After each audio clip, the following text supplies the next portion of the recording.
మహేంద్ర సింగ్ ధోని పూర్తి డాక్యుమెంటరీ. ఒక సాధారణ అబ్బాయి. ప్రపంచ క్రికెట్ చరిత్రను మార్చిన కథ. ప్రపంచంలో ప్రతి విజయవంతమైన వ్యక్తి వెనుక ఒక పోరాటం ఉంటుంది. ప్రతి చిరునవ్వు వెనుక ఎన్నో కన్నీళ్లు దాగి ఉంటాయి. ప్రతి విజయం వెనుక లెక్కలేనన్ని ఓటములు ఉంటాయి. కాని కొన్ని జీవితాలు మాత్రం సాధారణ కథలు కావు. అవి కోట్లాది మందికి స్ఫూర్తిగా నిలిచే చరిత్రలు. ఈరోజు మనం తెలుసుకోబోతున్న కథ ప్రపంచ క్రికెట్ను తన ప్రశాంతతతో, తన నాయకత్వంతో, తన అసాధారణ నిర్ణయాలతో శాసించిన ఒక లెజెండ్ది. ఆ పేరు మహేంద్ర సింగ్ ధోని. 1981 జూలై 7 భారతదేశంలోని అప్పటి బీహార్ రాష్ట్రంలో, ప్రస్తుతం జార్ఖండ్లో ఉన్న రాంచీ అనే నగరంలో ఒక సాధారణ మధ్యతరగతి కుటుంబంలో ఒక అబ్బాయి జన్మించాడు. అతనికి మహేంద్ర సింగ్ ధోని అని పేరు పెట్టారు. అతని తండ్రి పాన్ సింగ్ ఒక సాధారణ ఉద్యోగి. తల్లి దేవకీ దేవి ప్రేమతో, క్రమశిక్షణతో పిల్లలను పెంచిన గృహిణి. కుటుంబంలో పెద్దగా ఆర్థిక సౌకర్యాలు లేవు. కాని నిజాయితీ, కష్టపడే తత్వం, మంచి విలువలు మాత్రం పుష్కలంగా ఉన్నాయి. చిన్నప్పటినుంచే ధోని చాలా చురుకుగా ఉండేవాడు. పుస్తకాల కంటే ఆటలపై అతనికి ఎక్కువ ఆసక్తి. క్రికెట్ స్టార్ అవ్వాలని అప్పట్లో అతనికి కలకూడా లేదు. అతని మొదటి ప్రేమ ఫుట్బాల్. పాఠశాల జట్టులో గోల్ కీపర్గా అద్భుతంగా ఆడేవాడు. అతని వేగం, రిఫ్లెక్స్, బంతిని ఆపే నైపుణ్యం చూసి అందరూ ఆశ్చర్యపోయేవారు. అదే సమయంలో అతను బ్యాడ్మింటన్లో కూడా జిల్లా స్థాయి ఆటగాడిగా గుర్తింపు పొందాడు. ఎవరూ ఊహించలేదు, ఒకరోజు ఈ గోల్కీపర్ ప్రపంచంలోనే అత్యుత్తమ వికెట్ కీపర్లలో ఒకడిగా మారతాడని. ఒకరోజు పాఠశాల క్రీడల ఉపాధ్యాయుడు ధోనిని పిలిచాడు. నీ రిఫ్లెక్స్ చాలా బాగుంది, ఒకసారి క్రికెట్లో వికెట్ కీపింగ్ చేసి చూడు. ధోని కూడా సరదాగా ప్రయత్నించాడు. కాని ఆ ఒక్క నిర్ణయం అతని జీవితాన్ని శాశ్వతంగా మార్చేసింది. మొదటిసారి చేతులకు గ్లోవ్స్ వేసుకున్నప్పుడు ఎవరికీ తెలియదు, ఆ చేతులే ఒకరోజు ప్రపంచకప్ను ఎత్తిపట్టబోతున్నాయని. రోజులు గడుస్తున్నాయి. ధోని క్రికెట్పై ఆసక్తి పెరుగుతోంది. పాఠశాల తర్వాత గంటల తరబడి ప్రాక్టీస్. ఎండైనా, వర్షమైనా, అలసట అనే మాట లేకుండా సాధన. అతని కోచ్లు ఒక విషయం గమనించారు. ఈ అబ్బాయిలో ప్రత్యేకమైన ప్రతిభ ఉంది. వికెట్ కీపింగ్ మాత్రమే కాదు, బ్యాటింగ్లో కూడా అసాధారణ శక్తి ఉంది. మిగతా ఆటగాళ్లు రక్షణాత్మకంగా ఆడితే, ధోని మాత్రం బంతిని స్టేడియం బయటకు పంపాలని ఆలోచించేవాడు. అతని భారీ సిక్సర్లు చూసి స్థానిక ప్రేక్షకులు ఆశ్చర్యపోయేవారు. అయితే ఒక చిన్న పట్టణం నుంచి వచ్చిన ఆటగాడికి జాతీయ స్థాయికి చేరుకోవడం అంత సులభం కాదు. అవకాశాలు తక్కువ, పోటీ ఎక్కువ, కలలు పెద్దవి. కాని ధోని ఒక్క విషయాన్ని మాత్రం ఎప్పుడూ నమ్మేవాడు: కష్టపడితే అవకాశం తప్పకుండా వస్తుంది. ఆ నమ్మకమే అతని జీవితాన్ని ముందుకు నడిపించింది. అతని కుటుంబం కూడా ఎప్పుడూ ఒకటే చెప్పేది: ఏ పని చేసినా మనసు పెట్టి చేయాలి. ఈ మాటలు ధోని మనసులో బలంగా నాటుకుపోయాయి. అవి తర్వాత అతని నాయకత్వంలో కూడా కనిపించాయి. ఒత్తిడి వచ్చినా ఆవేశం కాదు, ఆలోచన, భయం కాదు, ధైర్యం. అదే ధోని ప్రత్యేకత. కాని జీవితం ఇంకా అతనికి ఎన్నో పరీక్షలు పెట్టబోతోంది. కుటుంబ బాధ్యతలు, ఉద్యోగం, కలలు కనడం సులభం. కాని ఆ కలలను నిజం చేయడానికి ఎన్నో త్యాగాలు చేయాల్సి వస్తుంది. మహేంద్ర సింగ్ ధోని జీవితంలో కూడా అదే జరిగింది. రాంచీలో చిన్న స్థాయిలో క్రికెట్ ఆడుతూ తన ప్రతిభను నిరూపిస్తున్నప్పటికీ, జాతీయ జట్టులో అవకాశం మాత్రం ఇంకా చాలా దూరంలో ఉంది. ఇంట్లో ఆర్థిక పరిస్థితి సాధారణం. కుటుంబానికి అండగా నిలవాల్సిన బాధ్యత అతని భుజాలపై పడింది. అలాంటి సమయంలో 2001 సంవత్సరంలో భారతీయ రైల్వేలో టికెట్ ఎగ్జామినర్ అంటే టీటీఈ ఉద్యోగం వచ్చింది. పశ్చిమ బెంగాల్లోని ఖరగ్పూర్ రైల్వే స్టేషన్ అతనికి కొత్త ప్రపంచమైంది. ఉదయం విధులు, ప్రయాణికుల టికెట్లు తనిఖీ చేయడం, పగలంతా ఉద్యోగ బాధ్యతలు, రాత్రి అలసిపోయిన శరీరం. కాని ఒక విషయం మాత్రం ఎప్పుడూ అలసిపోలేదు. అది అతని కల. డ్యూటీ పూర్తయిన తర్వాత కూడా విశ్రాంతి తీసుకోకుండా మైదానానికి వెళ్లి గంటల తరబడి ప్రాక్టీస్ చేసేవాడు. చాలామంది సహోద్యోగులు అడిగేవారు: ఇంత కష్టపడి ఏమవుతుంది? ధోని మాత్రం చిరునవ్వుతో ఒకటే చెప్పేవాడు. ఒకరోజు భారత జట్టుకు ఆడతాను. ఆ మాట విన్నవాళ్లలో చాలామంది నవ్వుకున్నారు. కాని ధోని తనపై ఉన్న నమ్మకాన్ని ఎప్పుడూ కోల్పోలేదు. అదే సమయంలో దేశీయ క్రికెట్లో అతని పేరు నెమ్మదిగా వినిపించడం ప్రారంభమైంది. మొదట బీహార్ తరపున, ఆ తర్వాత జార్ఖండ్ తరపున అతని బ్యాటింగ్ ప్రత్యర్థి బౌలర్లకు భయంగా మారింది. సాధారణ బ్యాట్స్మన్లా కాదు, బంతిని బలంగా కొట్టి స్టేడియం బయటకు పంపే శక్తి అతనికి ఉంది. అంతేకాదు, వికెట్ కీపర్గా అతని వేగం, చురుకుదనం కూడా అందరినీ ఆకట్టుకుంది.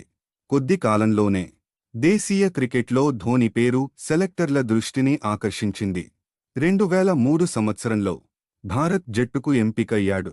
కెన్యా, జింబాబ్వే పర్యటన, ఇది ధోని జీవితాన్ని మార్చిన కీలక అవకాశం. ప్రపంచ స్థాయి బౌలర్లను కూడా ధైర్యంగా ఎదుర్కొన్నాడు. వరుసగా భారీ పరుగులు చేశాడు. అతని దూకుడు బ్యాటింగ్ చూసి సెలెక్టర్లు ఆశ్చర్యపోయారు. ఈ యువకుడిలో ఏదో ప్రత్యేకత ఉంది అనే అభిప్రాయం ఏర్పడింది. ఆ తర్వాత ఎంతో కాలంగా ఎదురుచూస్తున్న రోజు వచ్చింది. 2004 డిసెంబర్ 23, బంగ్లాదేశ్తో వన్డే సిరీస్. మహేంద్ర సింగ్ ధోని మొట్టమొదటిసారి భారత జట్టు జెర్సీ ధరించాడు. చిన్నప్పటి కల ఇప్పుడు నిజమైంది. జాతీయ గీతం వినిపిస్తోంది. ధోని కళ్లలో ఆనందం, గుండెల్లో గర్వం. దేశం కోసం ఆడే అవకాశం. ఒక క్రికెటర్కు అంతకంటే గొప్ప క్షణం ఇంకేముంటుంది? కాని జీవితం మరో పరీక్ష పెట్టింది. మొదటి మ్యాచ్లో ధోని ఖాతా కూడా తెరవకుండానే రనౌట్ అయ్యాడు.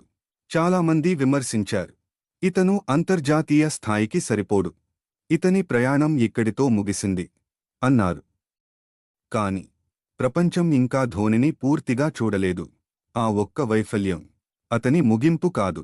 అది ఒక ఆటగాడి జీవితంలో కొన్ని క్షణాలు అతని భవిష్యత్తునే మార్చేస్తాయి. మహేంద్ర సింగ్ ధోని జీవితంలో కూడా అలాంటి క్షణం రాబోతోంది. భారత జట్టులోకి వచ్చిన మొదటి మ్యాచ్లో రనౌట్. విమర్శలు, అనుమానాలు. కానీ ధోని మాత్రం తనపై నమ్మకం కోల్పోలేదు. ఒక ఇన్నింగ్స్ చాలు, నా గురించి ప్రపంచం మాట్లాడుతుంది అనే ఆత్మవిశ్వాసంతో ప్రతిరోజు సాధన కొనసాగించాడు. విశాఖపట్నంలో పుట్టిన తుఫాను. 2005 సంవత్సరం April. Bharat Pakistan one day series వేదిక విశాఖపట్నం. భారత్కు మంచి ఆరంభం అవసరం. అప్పుడు కెప్టెన్ ధోనిని 3వ స్థానంలో బ్యాటింగ్కు పంపించాడు. అది అందరినీ ఆశ్చర్యపరిచిన నిర్ణయం. మైదానంలోకి వచ్చిన ధోని మొదటి కొన్ని బంతులు జాగ్రత్తగా ఆడాడు. ఆ తర్వాత స్టేడియం మొత్తం ఒక తుఫాను చూసింది. ఫాస్ట్ బౌలర్లు, స్పిన్నర్లు ఎవరినీ వదల్లేదు. ఫోర్లు, సిక్సర్లు. ప్రతి షాట్ ప్రేక్షకులను లేచి నిలబెట్టింది. కేవలం పరుగులు చేయలేదు, ప్రపంచానికి తన శక్తిని చూపించాడు. 148 పరుగులు. భారత్ విజయం. మరుసటి రోజు ప్రపంచంలోని ప్రతి పత్రికలో ఒకే పేరు, మహేంద్ర సింగ్ ధోని. 183 నాటౌట్ చరిత్ర సృష్టించిన రోజు. కొన్ని నెలల తర్వాత శ్రీలంకతో వన్డే సిరీస్. భారత్కు భారీ లక్ష్యం. చాలామంది అనుకున్నారు, ఈ మ్యాచ్ గెలవడం కష్టం. కాని ధోని వేరేలా ఆలోచించాడు. మైదానంలోకి వచ్చిన తర్వాత ప్రతి బంతిని ధైర్యంగా ఎదుర్కొన్నాడు. భారీ సిక్సర్లు, అద్భుతమైన కవర్లు, హెలికాప్టర్ షాట్తో ప్రేక్షకులను మంత్రముగ్ధులను చేశాడు.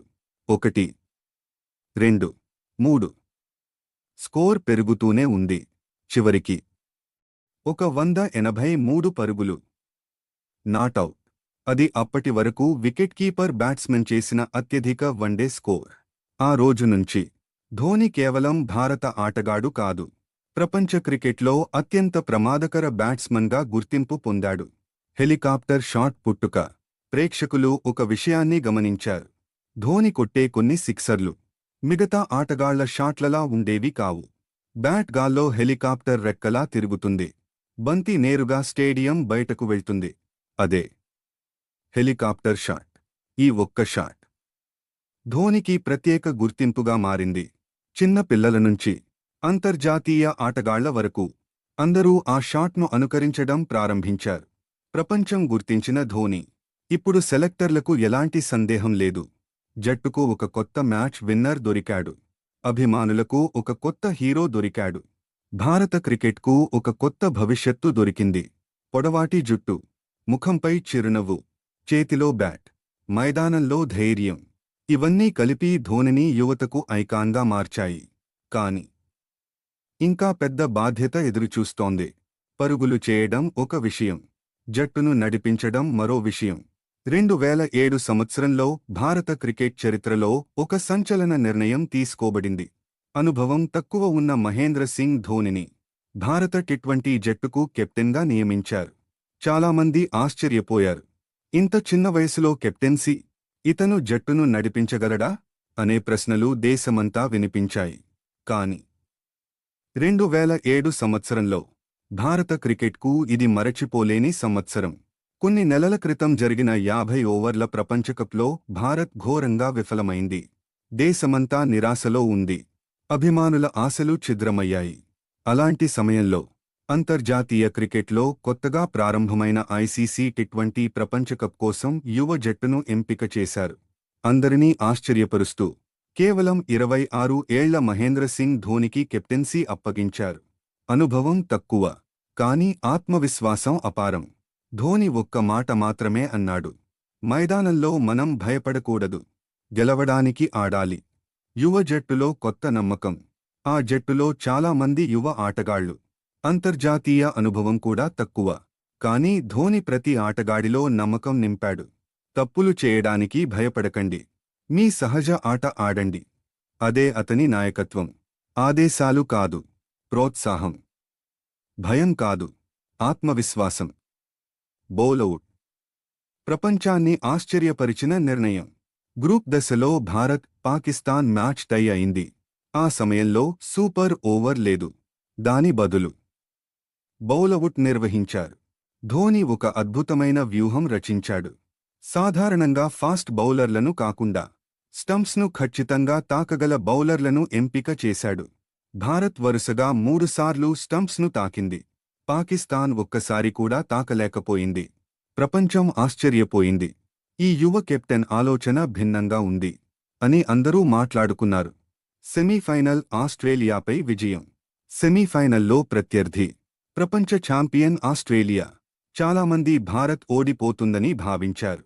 కాని ధోని నాయకత్వంలో యువ జట్టు భయపడలేదు. యువరాజ్ సింగ్ అద్భుత బ్యాటింగ్, బౌలర్ల కట్టుదిట్టమైన ప్రదర్శన. భారత్ ఫైనల్కు చేరుకుంది. ఇప్పుడు ప్రపంచకప్కు ఒక్క అడుగు దూరం. Final Bharat versus Pakistan. 2007 September 24, Johannesburg. ప్రపంచం మొత్తం ఈ మ్యాచ్ కోసం ఎదురుచూస్తోంది. భారత్ మంచి స్కోరు చేసింది. కాని పాకిస్తాన్ కూడా గట్టిగా పోరాడుతోంది.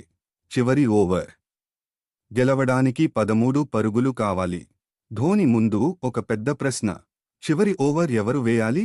అనుభవజ్ఞుడైన బౌలర్ కాదు, యువ బౌలర్ జోగిందర్ శర్మ చేతికి బంతి ఇచ్చాడు. ఆ నిర్ణయం చూసి ప్రేక్షకులు, వ్యాఖ్యాతలు అందరూ ఆశ్చర్యపోయారు. ఇది చాలా పెద్ద రిస్క్ అన్నారు. కాని ధోని ప్రశాంతంగానే ఉన్నాడు. అతని ముఖంలో ఎలాంటి భయం లేదు. మొదటి బంతి వైడ్. ఒత్తిడి పెరిగింది. తర్వాత మిస్బా ఉల్ హక్ భారీ షాట్లు ఆడాడు. ఇప్పుడు కొన్ని బంతుల్లో కొద్ది పరుగులే కావాలి. మిస్బా మరోసారి స్కూప్ షాట్ ఆడేందుకు ప్రయత్నించాడు. బంతి గాల్లోకి ఎగిరింది. షాట్ ఫైన్ లెగ్లో నిలబడ్డ శ్రీశాంత్ క్యాచ్ అందుకున్నాడు. అంతే, భారత్ ప్రపంచ ఛాంపియన్. ఆ క్షణంలో ఆటగాళ్లు ఆనందంతో మైదానంలోకి పరుగెత్తారు. అభిమానులు సంబరాల్లో మునిగిపోయారు. ధోని మాత్రం ఎప్పటిలాగే ప్రశాంతంగా చిరునవ్వు చిందించాడు. అదే రోజు ప్రపంచం అతనికి ఒక కొత్త పేరు పెట్టింది: కెప్టెన్ కూల్. ఒక కొత్త యుగానికి నాంది. ఈ ప్రపంచకప్ విజయం భారత క్రికెట్ను పూర్తిగా మార్చేసింది. యువ ఆటగాళ్లపై నమ్మకం పెరిగింది. ధోని నాయకత్వంపై ప్రపంచం గౌరవం పెరిగింది. ఇప్పుడు అతను కేవలం గొప్ప బ్యాట్స్మన్ మాత్రమే కాదు, భారత జట్టుకు గొప్ప నాయకుడు. కాని అతని జీవితంలో ఇంకా గొప్ప విజయం ముందుంది. 2011 ప్రపంచకప్. 28 సంవత్సరాలుగా ఎదురుచూస్తున్న కోట్లాది భారతీయుల కలను నిజం చేయాల్సిన సమయం దగ్గరపడుతోంది. 1983 కపిల్ దేవ్ నాయకత్వంలో భారత్ మొదటిసారి ప్రపంచ కప్ గెలిచింది. ఆ తర్వాత సంవత్సరాలు గడిచాయి. 1 కాదు, 2 కాదు, 28 సంవత్సరాలు. కోట్లాది భారతీయులు మరో ప్రపంచకప్ కోసం ఎదురుచూశారు. ఆ నిరీక్షణకు ముగింపు పలికే బాధ్యత ఒక ప్రశాంతమైన నాయకుడి భుజాలపై పడింది. ఆ నాయకుడు మహేంద్ర సింగ్ ధోని. సొంతగడ్డపై ప్రపంచకప్. 2011 ఐసీసీ ప్రపంచకప్. భారత్, శ్రీలంక, బంగ్లాదేశ్ సంయుక్తంగా ఆతిథ్యం ఇచ్చాయి. ఈసారి అభిమానుల ఆశలు ఆకాశాన్ని తాకాయి. సచిన్ టెండూల్కర్కు ఇది చివరి ప్రపంచకప్. దేశమంతా ఒకటే కోరుకుంది, ఈసారి కప్ మనదే కావాలి. ధోని మాత్రం బయట ఎంత ఒత్తిడి ఉన్నా డ్రెస్సింగ్ రూంలో ఒక్క మాట చెప్పాడు: ఒక్కో మ్యాచ్పై మాత్రమే దృష్టి పెట్టండి. గ్రూప్ దశ స్థిరమైన ప్రయాణం. భారత్ బంగ్లాదేశ్పై అద్భుత విజయంతో టోర్నమెంట్ ప్రారంభించింది. ఇంగ్లాండ్తో ఉత్కంఠభరితమైన టై. ఐర్లాండ్, నెదర్లాండ్స్, వెస్టిండీస్లపై విజయాలు. ప్రతి మ్యాచ్లో జట్టు మరింత బలంగా మారింది.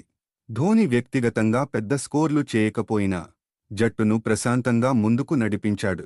అదే నిజమైన నాయకత్వం. క్వార్టర్ ఫైనల్ ఆస్ట్రేలియాకు వీడ్కోలు. ప్రత్యర్థి 3 సార్లు వరుస ప్రపంచ ఛాంపియన్ అయిన ఆస్ట్రేలియా. ప్రపంచం మొత్తం ఆస్ట్రేలియానే ఫేవరెట్ అనుకుంది.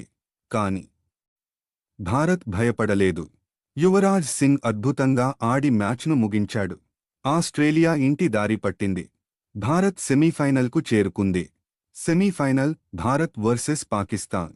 మొహాలీ. దేశమంతా టీవీల ముందు కూర్చుంది. ఇది కేవలం క్రికెట్ మ్యాచ్ కాదు, కోట్లాది హృదయాల ఉద్వేగం. భారత్ పోరాడి గెలిచింది. ఫైనల్కు చేరుకుంది. ఇప్పుడు కేవలం ఒక అడుగు మాత్రమే మిగిలింది. ఫైనల్ మ్యాచ్ చరిత్ర రాసిన రాత్రి. 2011 ఏప్రిల్ 2. ముంబైలోని వాంఖడే స్టేడియం. ప్రత్యర్థి శ్రీలంక. శ్రీలంక ముందుగా బ్యాటింగ్ చేసి మంచి స్కోరు చేసింది. భారత్ బ్యాటింగ్ ప్రారంభించింది. కాని త్వరగా 2 కీలక వికెట్లు పడిపోయాయి. స్టేడియం నిశ్శబ్దంగా మారింది. అందరూ ఒకటే అనుకున్నారు: ఇప్పుడు యువరాజ్ వస్తాడు. కాని అందరినీ ఆశ్చర్యపరుస్తూ డ్రెస్సింగ్ రూమ్ నుంచి బయటకు వచ్చిన వ్యక్తి మహేంద్ర సింగ్ ధోని. ఆ నిర్ణయం వెనుక ఒక కారణం ఉంది. శ్రీలంక స్పిన్నర్లను తాను బాగా ఎదుర్కోగలనని ధోని నమ్మాడు. అది ఒక గొప్ప కెప్టెన్ మాత్రమే తీసుకోగల నిర్ణయం.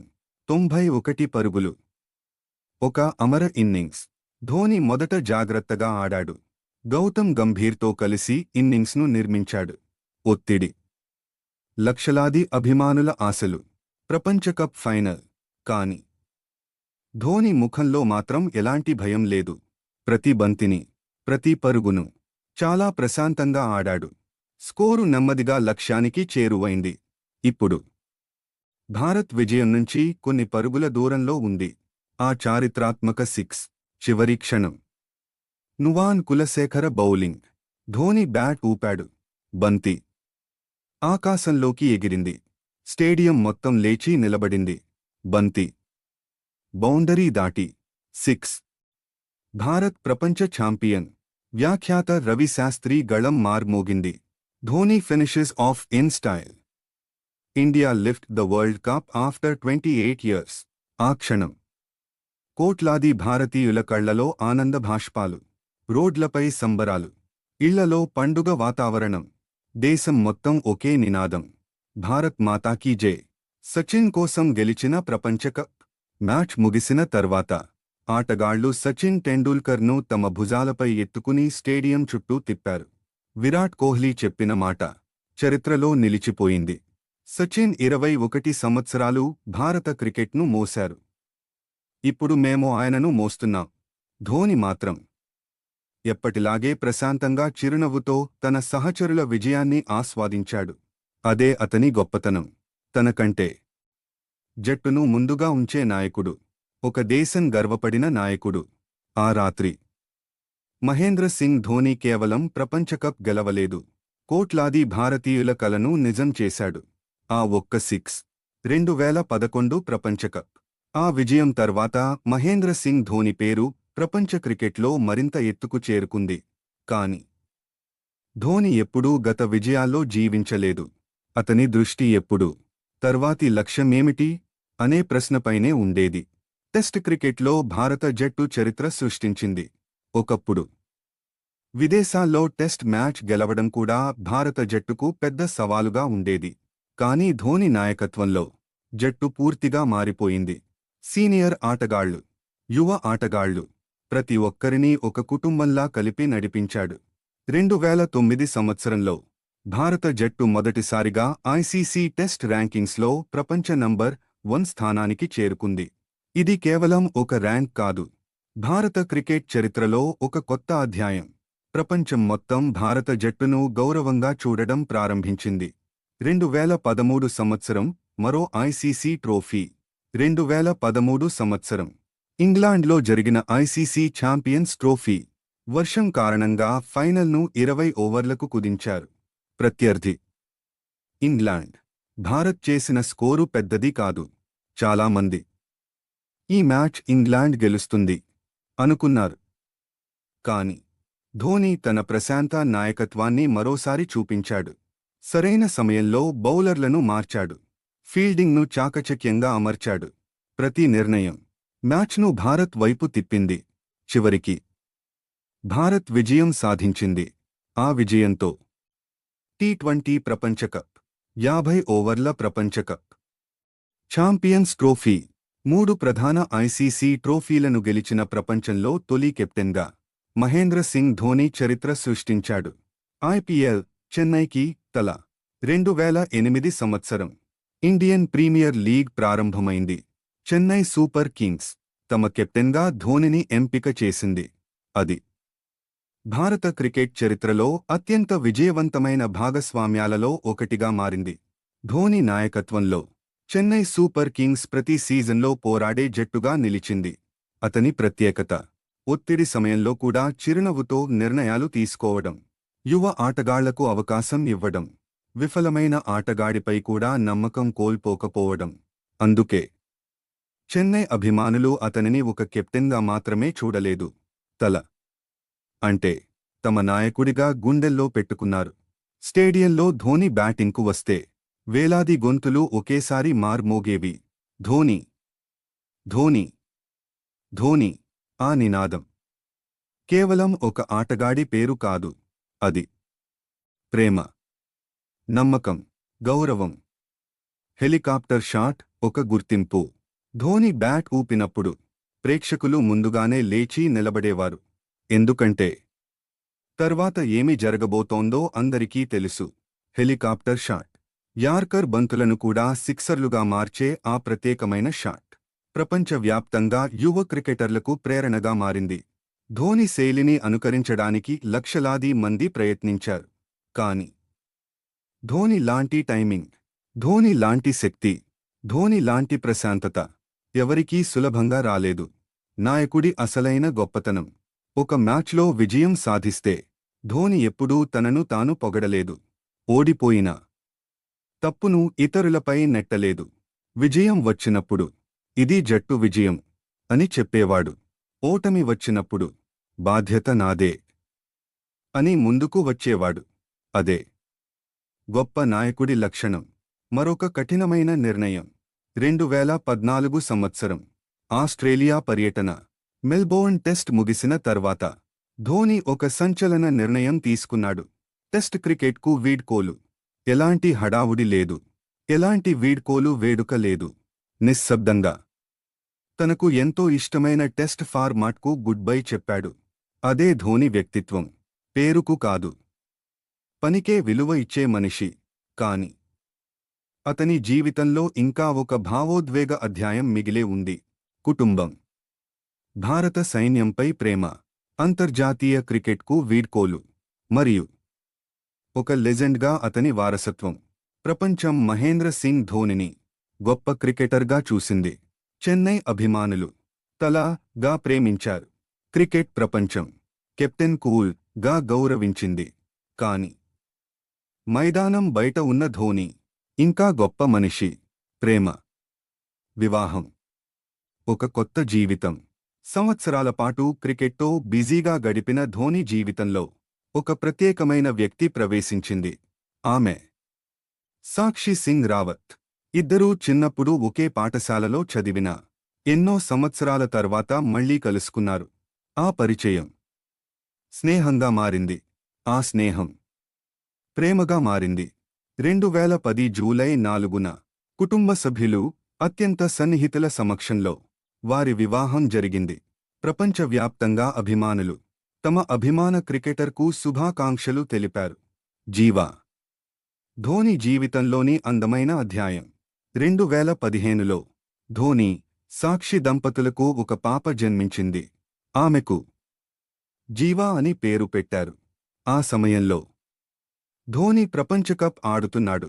దేశం కోసం ఆడుతున్న బాధ్యత కారణంగా తన కుమార్తె పుట్టిన వెంటనే కూడా ఇంటికి రాలేకపోయాడు. అతను ఒక్క మాట అన్నాడు: దేశం ముందు. వ్యక్తిగత ఆనందం తర్వాత ఆ మాట దేశం పట్ల అతని అంకితభావాన్ని ప్రపంచానికి మరోసారి చూపించింది.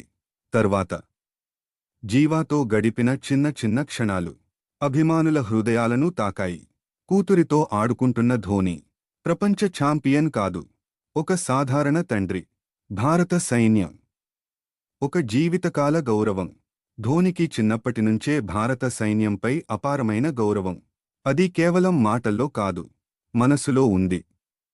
భారత సైన్యం ఆయనకు గౌరవ లెఫ్టినెంట్ కర్నల్ హోదాను ప్రదానం చేసింది. ఆ గౌరవాన్ని కేవలం స్వీకరించడమే కాదు, ధోని నిజమైన సైనికుడిలా శిక్షణ కూడా పొందాడు. కాశ్మీర్లో భారత సైనికులతో కలిసి సమయం గడిపాడు.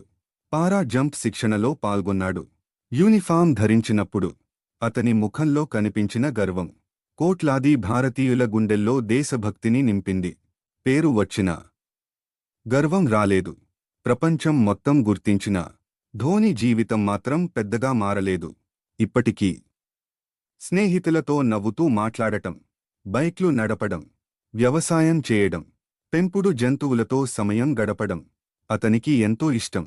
అతని గ్యారేజ్లో ఉన్న బైక్ల కలెక్షన్ అభిమానులను ఎప్పుడూ ఆకట్టుకుంటుంది.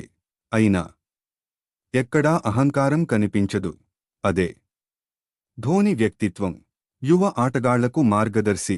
ధోని నాయకత్వంలో ఎంతోమంది యువ ఆటగాళ్లు ప్రపంచ స్థాయి క్రికెటర్లుగా ఎదిగారు.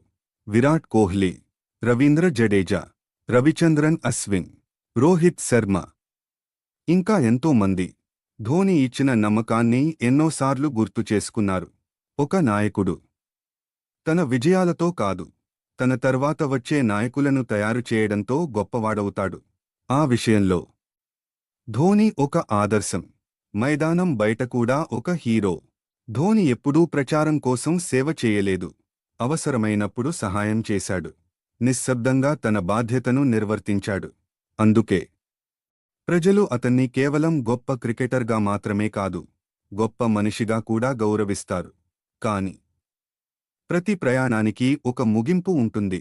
16 సంవత్సరాల పాటు భారత జట్టు కోసం పోరాడిన మహాయోధుడు ఒకరోజు తన గ్లోవ్స్ను, తన బ్యాట్ను, తన జెర్సీని వదిలి వెళ్లే సమయం వచ్చింది.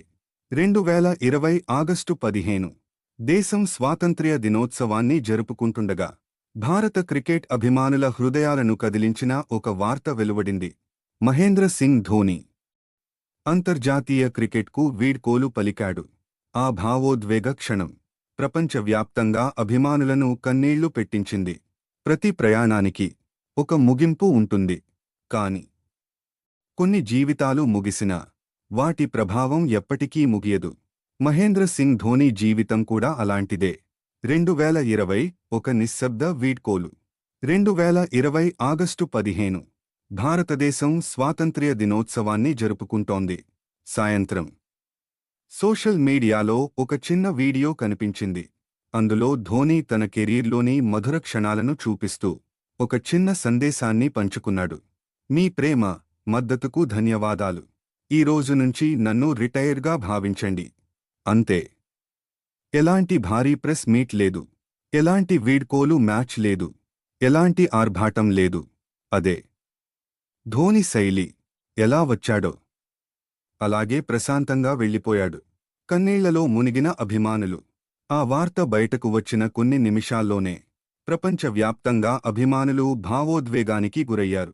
సోషల్ మీడియా మొత్తం ఒకే పేరుతో నిండిపోయింది. ఎంఎస్ ధోని. ఎంతో మంది అభిమానులు తమ బాల్యాన్ని గుర్తు చేసుకున్నారు. 2011 ప్రపంచకప్ 6ను మళ్లీ చూశారు. 2007 టీ20 ప్రపంచకప్ జ్ఞాపకాలను పంచుకున్నారు. ధోని రిటైర్మెంట్ ఒక ఆటగాడి వీడ్కోలు మాత్రమే కాదు, ఎంతో మంది జీవితాల్లోని ఒక అందమైన అధ్యాయానికి ముగింపు. కాని మైదానం ఇంకా అతన్ని విడిచిపెట్టలేదు. అంతర్జాతీయ క్రికెట్కు వీడ్కోలు చెప్పినా ధోని క్రికెట్పై ప్రేమ మాత్రం తగ్గలేదు. చెన్నై సూపర్ కింగ్స్కు నాయకత్వం వహిస్తూ అభిమానులను ఇంకా అలరిస్తూనే ఉన్నాడు. స్టేడియంలో అతని పేరు ప్రకటించగానే ఇప్పటికీ వేలాది మంది ఒకే స్వరంతో అరుస్తారు, ధోని, ధోని, ధోని. అది కేవలం అభిమానం కాదు, అది ఒక తరం చూపించిన ప్రేమ. ధోని మనకు నేర్పిన పాఠాలు. మహేంద్ర సింగ్ ధోని జీవితం కేవలం క్రికెట్ కథ కాదు, అది జీవితానికి ఒక పాఠ్యపుస్తకం. ఆయన మనకు నేర్పింది, ఓటమి వచ్చినప్పుడు ఆగిపోవద్దు, విజయం వచ్చినప్పుడు గర్వపడవద్దు, ఒత్తిడి వచ్చినప్పుడు భయపడవద్దు. నాయకత్వం అంటే ముందు నిలబడి ఆదేశాలు ఇవ్వడం కాదు, వెనుక నిలబడి జట్టుకు ధైర్యం ఇవ్వడం. గొప్పతనం అంటే రికార్డులు కాదు, మన వల్ల ఎదిగిన మనుషులు. ఎందుకు ధోని ఒక లెజెండ్? ఎందుకంటే అతను కోట్ల రూపాయల కోసం కాదు, దేశం కోసం ఆడాడు. అతను వ్యక్తిగత రికార్డుల కోసం కాదు, జట్టు విజయం కోసం పోరాడాడు. అతను ఎప్పుడూ నేను గెలిచాను అని చెప్పలేదు, మనం గెలిచాం అని చెప్పాడు. అందుకే మహేంద్ర సింగ్ ధోని కేవలం గొప్ప క్రికెటర్ కాదు, ఒక నాయకుడు, ఒక యోధుడు, ఒక స్ఫూర్తి, ఒక శాశ్వత జ్ఞాపకం. చివరి సందేశం. ఈ ప్రపంచంలో విజయం సాధించినవాళ్లు చాలా మంది ఉంటారు, కాని ప్రజల హృదయాల్లో శాశ్వత స్థానం సంపాదించినవాళ్లు చాలా అరుదు. మహేంద్ర సింగ్ ధోని అలాంటి అరుదైన వ్యక్తుల్లో ఒకరు. ఒక చిన్న పట్టణంలో మొదలైన ప్రయాణం ప్రపంచ క్రికెట్ శిఖరాన్ని చేరుకుంది. రైల్వే టికెట్ ఎగ్జామినర్గా మొదలైన జీవితం ప్రపంచకప్ను చేతుల్లో ఎత్తిన కెప్టెన్గా చరిత్రలో నిలిచిపోయింది. ఆయన కథ మనకు ఒక గొప్ప సందేశం ఇస్తుంది. కలలు ఎంత పెద్దవైనా వాటిని నిజం చేసే ధైర్యం, క్రమశిక్షణ, పట్టుదల ఉంటే అసాధ్యం అనే మాట ఉండదు. మహేంద్ర సింగ్ ధోని ఒక పేరు కాదు, ఒక భావోద్వేగం, ఒక నాయకత్వానికి నిర్వచనం, ఒక తరం